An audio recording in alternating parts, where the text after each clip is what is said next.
So we're calling it twice, the function.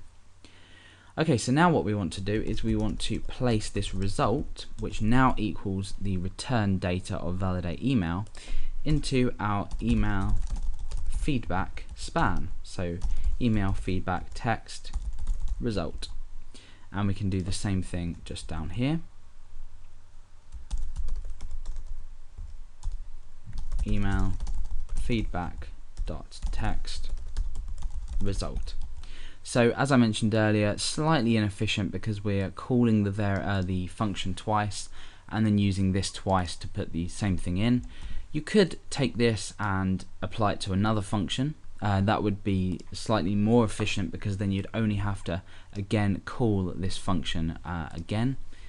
We might do that towards the end of the tutorial, but for now we've taken this result variable which has the contents of validate email, which has the contents of data, which come from the contents of email.php. So it's a slight slide of data here. And then we're applying it to email feedback. So let's go ahead and check this out. We click in, we get this message, we've seen that. As I start to type, we should be getting, okay, so it appears that something might be wrong here.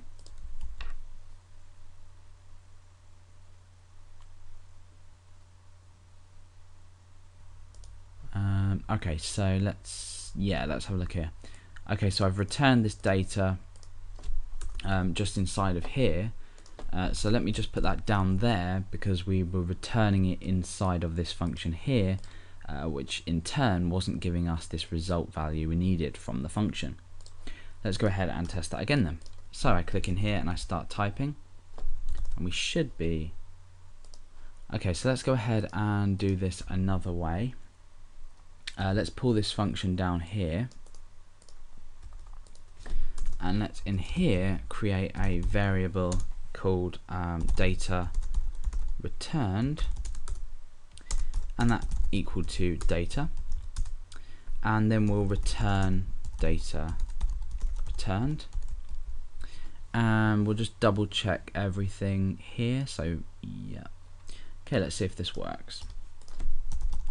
No. Okay, so what I'm gonna do is I'm gonna stick to, I mean, this is version on JavaScript now.